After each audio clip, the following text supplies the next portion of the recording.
یوسف علیہ السلام جانتے تھے کہ سارے دروازے بند ہیں، پھر بھی بند دروازے کی طرف دوڑ پڑے تھے، اور خدا نے ایک ایک کر کے سارے دروازے کھول دیے۔ کبھی اگر لگے کہ تمہارے لیے بھی دروازے بند ہیں تو جان لو کہ تمہارا اور یوسف کا خدا ایک ہی ہے۔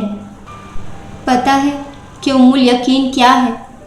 جب دماغ کی رگیں 100 طرح کی الجھنوں میں ہوں اور اسباب کی جگہ سوالیہ نشان نظر آئیں، اس وقت اس بات پر یقین کرنا کہ اگر اللہ چاہے تو آگ جلا نہیں سکتی، سمندر ڈبو نہیں سکتا، مچھلی نگلنے کے باوجود ہضم نہیں کر سکتی، اور سمندر 2 حصوں میں بٹ کر راستہ دے دے۔ سکون، کامیابی، ان کے 2 ہی طریقے ہیں، یا سب کچھ اللہ کے لیے چھوڑ دو یا پھر سب کچھ اللہ پہ چھوڑ دو۔ کسی نے پوچھا غرور کیا ہے؟ جواب ملا خاک سے بنے انسان کا اپنی اوقات بھول جانا۔ کسی کو اداس پاؤ تو اسے سن لیا کرو، احساس سے، محبت سے، بنا کسی غرض کے۔ کبھی کبھی ہم غلط نہیں ہوتے، بس ہمارے پاس وہ الفاظ نہیں ہوتے جو ہمیں صحیح ثابت کر سکیں۔ حضرت علی نے فرمایا، میں جنت کے شوق میں عبادت نہیں کرتا، یہ تجارت ہے، اور نہ ہی جہنم کے خوف میں کرتا ہوں کہ یہ غلامی ہے۔ میں صرف اور صرف اس لیے عبادت کرتا ہوں کہ میرا رب عبادت کے لائق ہے۔ دولت، رتبہ اور اختیار ملنے سے انسان بدلتا نہیں، بلکہ اس کا اصلی چہرہ سامنے آ جاتا ہے۔ کسی کے منہ پر بے عزتی کرنا اسے قتل کر دینے کے برابر ہے۔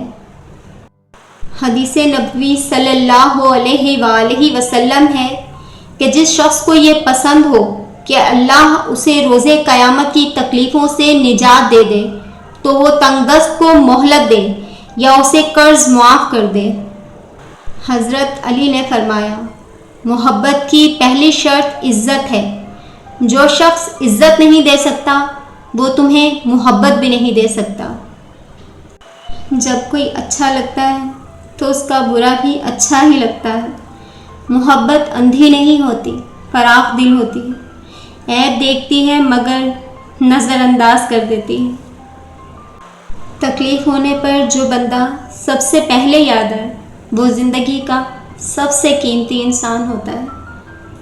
اللہ کی لاٹھی بے آواز ہے، وہ پہلے ڈھیل دیتا ہے اور پھر دیتا جاتا ہے۔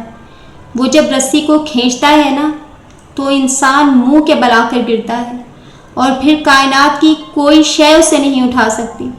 وہ لوگ جو تمہارے ساتھ ظلم کر کے سکون سے بیٹھے ہوئے ہیں نا، وہ آج نہیں تو کل مکافات عمل کا مزہ ضرور چکھیں گے۔ کچھ لوگوں کے دلوں میں واقعی سوراخ ہوتے ہیں، جتنی مرضی محبتیں ڈال لو وہ خالی رہتے ہیں۔ حضرت علی نے فرمایا، اپنی خوشیوں کی حفاظت کرو، سب کو سب کچھ مت بتاؤ۔ نظر سچ میں ہوتی ہے اور یہ بہت بری ہوتی ہے۔ جب کسی ضرورت مند کی ضرورت پوری کرو تو فخر نہیں، شکر کرو کہ رب نے اس قابل بنایا کہ اس کی عطاؤں کو اس کی مخلوق میں تقسیم کر رہے ہو۔ چھین کر کھانے والوں کا کبھی پیٹ نہیں بھرتا، بانٹ کر کھانے والے کبھی بھوکے نہیں رہتے۔ عبادت کرتے ہو مگر لوگوں کو تکلیف دیتے ہو، صدقہ کرتے ہو مگر احسان جتلاتے ہو۔ اپنی نیکیاں ایسی تھیلی میں نہ جمع کرو جس میں سوراخ ہو۔ بانو قدسیہ کہتی ہیں، اللہ خود پر کوئی احسان نہیں رکھتا۔ اگر آپ نے اپنے رب کی رضا کے لیے کوئی چیز چھوڑ دی ہے تو اللہ آپ کو اس سے بہتر چیز سے نوازے گا۔ نعمتیں آزمائش ہوتی ہیں، نہ ان کا ملنا آپ کی اچھائی کی دلیل ہے، نہ ان کا چھن جانا آپ کا گناہ گار ہونا ظاہر کرتا ہے۔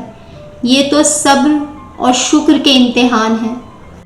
انسان رشتے بدلتا ہے، دوست بدلتا ہے، پھر بھی وہ پریشان کیوں رہتا ہے؟ کیونکہ وہ خود کو نہیں بدلتا۔ اسی لیے تو مرزا غالب نے کہا تھا، عمر بھر غالب یہی بھول کرتا رہا، دھول چہرے پر تھی اور صاف آئینہ کرتا رہا۔